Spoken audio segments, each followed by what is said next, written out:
ئەو خێزانم دراوسێمان بوو هاتوچۆیە کردین بەهۆی حەزەوە هێنام و نەبێ شتێکی سودفە و ڕێکەوت بێ.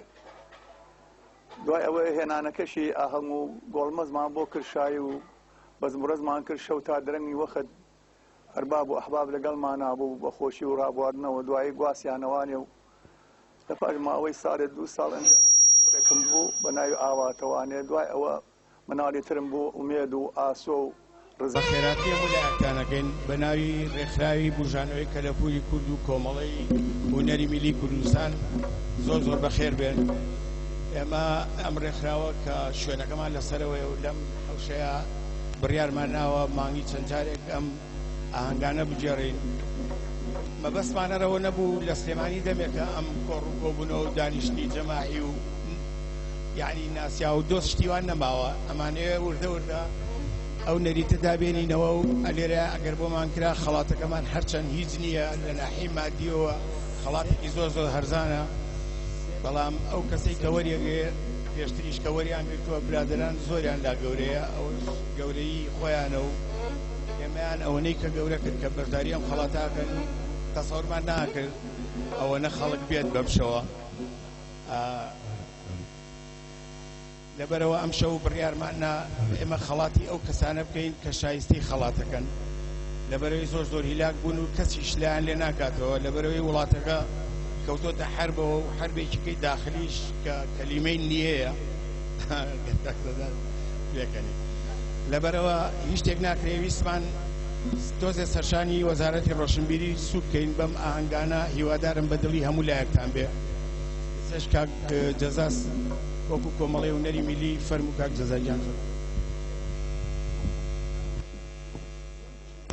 من زۆر ئاسوودەم کە کۆمەڵێت وەجهە بینمەوە لێرە، کۆمەڵێ دەموچاو بینم کەدی کاک بەرزان لە بەدەگمەنەوە توانی کۆک بینەوە.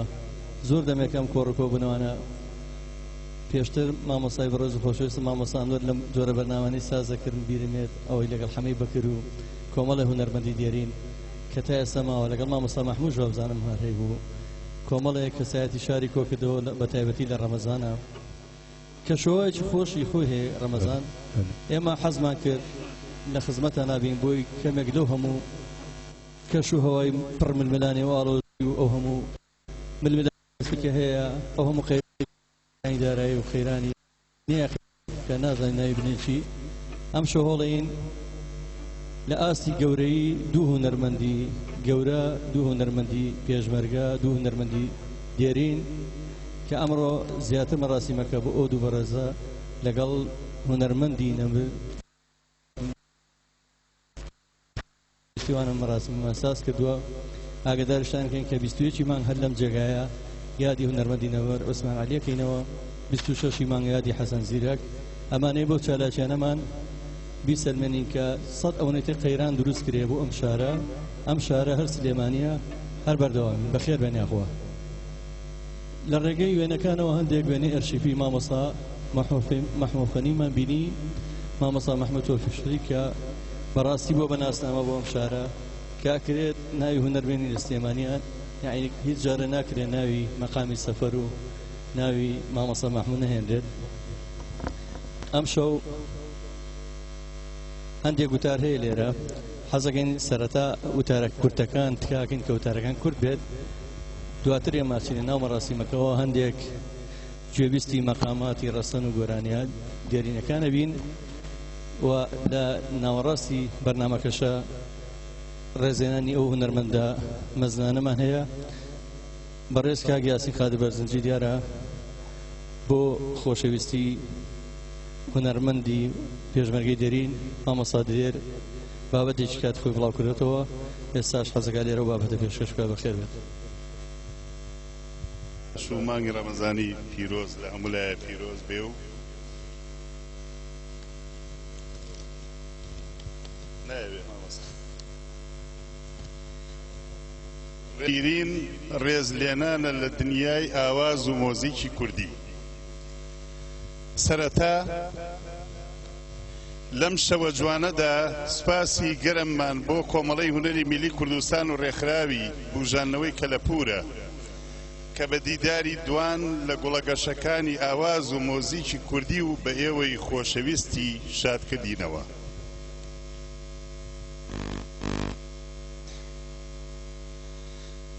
هەرچۆن لەم شەوەدا یادی بەخێری خاوەنی مەقامی سەفەر یادی مەحموود تۆفیق شەلگەکرێتەوە کە یەکێکە لە دیمەنە جوانەکانی شاری سلێمانی و هاوڕێی حەمە ساڵە دیلانی نەمر بووە.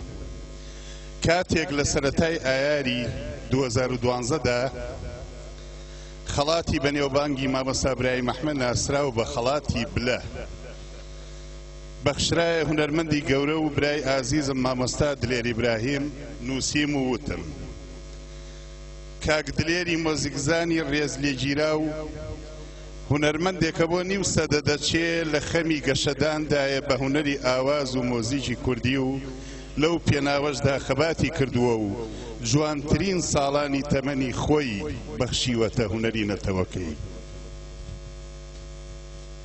مامۆستا دلێر وێڕای ژەنیاری و ئاوازدانان و دابەشکردنی مۆزیک شاعیری چەندین سرود و گۆرانی نێو ئۆپەرێت و شانۆنامەی مناڵانەوە کە لەگەڵ هاوڕێ شانۆکارەکانیدا بە کەناری ئەفراندنیان سپاردووە.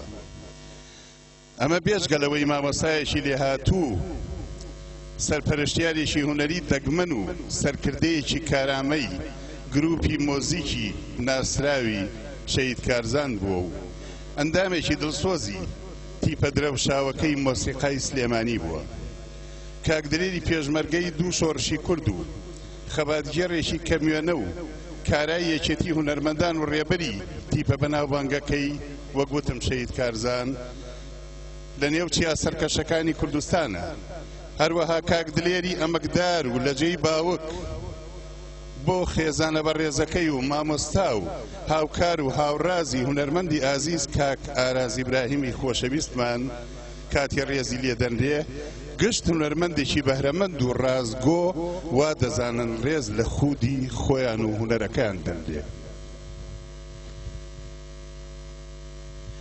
قسە زۆرە لەسەر بیرەوەری کارکردن و هاوڕێیەتی ئەم دوو خۆشەویستەی ئەمڕۆ کە ڕێزیان لێدەنین، بەڵام دەبێ ئاگاداری دەرفەت بم و هەموو ئاواتێکم سەرفرازیانەوە خۆزیە خەونە ڕەنگاڵیەکانی کاک ئاراز و مامۆستا دلێر و سەرجەم هونەرمەندان دەهاتنە دی کە خەونی دیموکراسی و ئازادی و بژێویە بۆ هەموو خەڵکی کوردستان لەگەڵ دادپەروەریدا.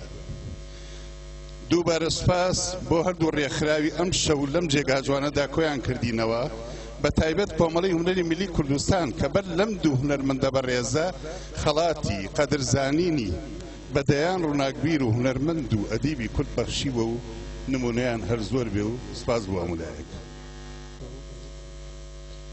لە حەزوری بنەماڵەیەکی هونەری مامۆستا مەحموود محموود تۆفیشنەی کە خۆی و خانەوەدا هونەریەکەی بەڕاستی من نەتوانم وا بڵێم کە خانەوەیەکی هونەردۆست و هونەرپەروەرن. مامۆستا عەباس لێرەیە برای مامۆستا مەحموود ئەگەر گەورەمان کە فەرمێ بۆ ئێرە دیارە ئەویش پێی خۆش بکە بە خێراتنی هەمووتان بکات.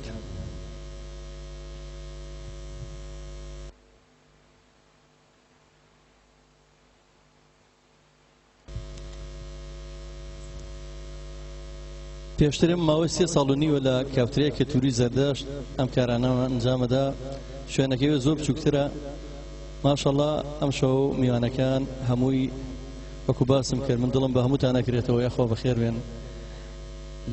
ئێرە بە حساب گەورەتریشە ومێدەوارین کە بتوانین لە خزمەتان نەبین. مامۆستا گیان بەخێر بێ. پێشەکی بە خێراتنی میوانە بەڕێزەکانەکەم بە ناوی بنەماڵەی خوا لێخۆش بوو محموود تۆفیقشەرە کە برای گەورەم بوو باوکیشم بوو. سەرەتایەکی بچوو کە لە خۆیەوە ئاگاداری کردم و ئاگام لێیە. یەکەم ساڵی 1934 کە من لەدایک بووم پاش 6 مانگ باوکمان ئەمری خوای کرد بۆ بژێوی ژیانمان کاک مەحموود کاکم بوو بە مراقبی بەلەدیە لە ڕێگای پێنجون و هەر ڕێکەوت بوو جەنابی ئەمین زەکی بەک ئەو کاتە وەزیری مواصلات ئەژغال و مواصلات بوو کە ئەوی دی بانیە کرد کوتی وەرە کوڕی منەوە تۆ چیەکەی لێرە وتی وەڵایی هاتووم بژێوی ژیانی ئایدەکەمەکەم و لێرم. وتی ناوە چێوتی فڵان کەس کوڕی چێ کوڕی فڵان کەس دەوتی وەرە کارتێکی خۆیایە و لەگەڵ زەرفێکی بچووک وتی وەرە بۆلام بۆ بەغا. کە چوو بۆ بەغا لەوێ لە ماوەی هەفتەیەکە ئەو وێنەی کە ئەیبێنن نایب زابت کردی بە نایب زابت. پاشەوەی کە ماوەی ساڵێک نایب زابت بوو هاوسەری کرد لەگەڵ کافێخانی محی قازی. دوای ئەوە بە ماوەیەکی کەم ڕۆڵە خۆشەویستە نازارەکەی کاکە ئاواتجان هاتە دنیاوە. بۆ ئەو مناسبەتە دانیشتنێکی کرد لە کەلەجیەکەی ماڵی خۆمانە لە سەرکارێز کێی بان کرد. نووری مەلا مارف، نووری مەلا حەکیم، بەهجەتی عەونی، ئەحمەی میرزا لەگەڵ کاک حەمەد ساڵح دیلان و قادیران و جەماعەت دانیشتنێکی لەگەڵ نووری عەبەکەش کە خەزووری من بوو. بەم شێوەیە ئەوە یەکەم دانیشتن بوو. دوای ئەوە لە جۆگەی زێڕینۆک لەگەڵ کاک جەمال شادان، کاک ناسر ڕەزازی بەڕێز هاتە سلێمانی و ئەو یەکەم کەس دیدەنی کرد. لەوێ گۆرانیەی سەفەری وت کاک ناسر تازە هاتبوو زۆر بیری مناڵەکانیە کرد تەنانەت گریا. دوای ئەوە با هەر کەم بدوێن چونکی وەختەکە کەمە. دوای ئەوە داوەتێکی گەورەی کرد بۆ حەسەن زیرەک بە ئامادەبوونی هونەرمەندانی کۆن، مۆسیقارانی کۆن، قاردیلان، نووری عەمەر، بەهجەتی سەعاچی، مەجموعەیەکی زۆر و ئەمانە دانیشتنێکی کرد و لەکوێش لەو کەلەجیە. ئەو کەلەجیەش بریتی بوو لە ژوورێکی هونەرمەندی، هەچی هونەرمەند و شاعیر و ناسراو هەیە لەو ژوورا بوو. تاقێکی تیا بوو، تاقەکە یەک شعری تیان نووسرا بوو. ئەویش شعرەکە ئەڵێت: ئەم دنیا هیچە هەر بۆ بەخیلە، حەمام و قەسر و حەمام و قەسر و ئاش هەر بۆ ڕەزیلە، تر هێو لە دەور و چەرخ و گەردانە، دانا بۆ شەوێ زەلیلە. دوای ئەوە هەموو ئێوارەیەکی پێنجشەممە لەسەر جومعە منی ئەنار بۆ لای نەجمەدین مەلا بە عەربانەکەی عەلی فایز یان عەلی بەک ئەچوومەم هێنا دا ئەنیش لەو دەریواخانە کە هات کاکم وەکو سوحبەتێک پێگوتی مامۆستا با خواردنی بۆ بێنێ کورەکتی مەحموو لای بە بڕۆ عەتری نافیعەکە بێنە. بەم شێوەیە وایە لە دوای بۆ هەفتەی دووهەم کاک جەلالی حاجە حەڕەش دوو هێنی هێنا، دوو تەرجیلی تیکەی کۆنی هێنا، داستانەکەی خۆی گێڕایەوە. لەبەرەوەی کە چەند جارێک لە ڕۆژنامەکانە نووسیومە پێویست ناکا کە چوو بوو بەلای جەنابی ئەحمەد موختار جاف. ئەتر هیوام وایە داستانی زۆری کەی هەیە، بەڵام هەمووشی ئەم کارانە لەسەر حسابی خۆی ئەی کرد. هیوارم بە دڵتان بوو بێ و داوای لێبوردنەکەم. پیرش پێمان بڵێ مەمنونێ بین بۆی بچین ناو ئاهەنگەکەوە. تکامان وایە هەموو بابەتەکان کورد بێ بۆی دەست بکەین بە ئاهەنگەکە. کەمێک ماندوێتی ئەمڕۆتان حەسەینەوانی بە ڕۆژوون.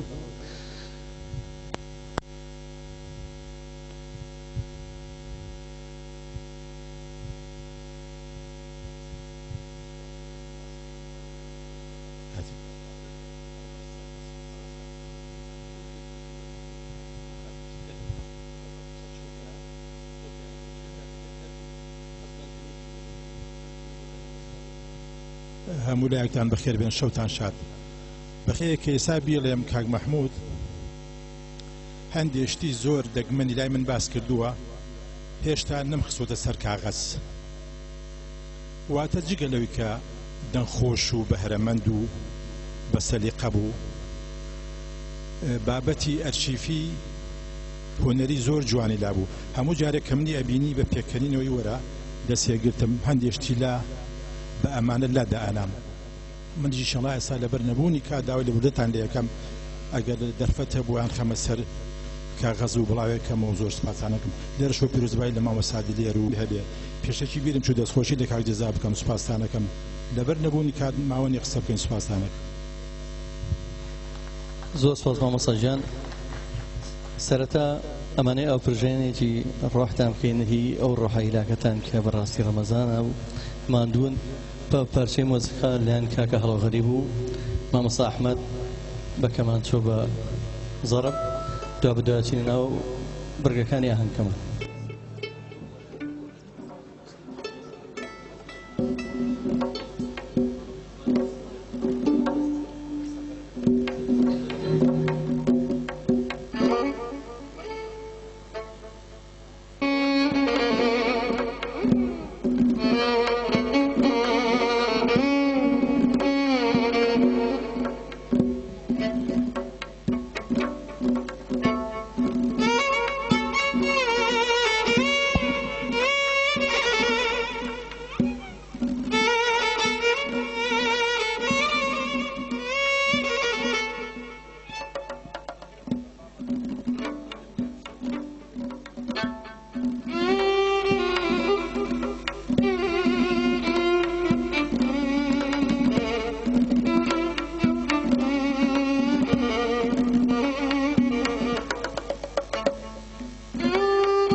لا لو صوتنا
زۆر سپاس.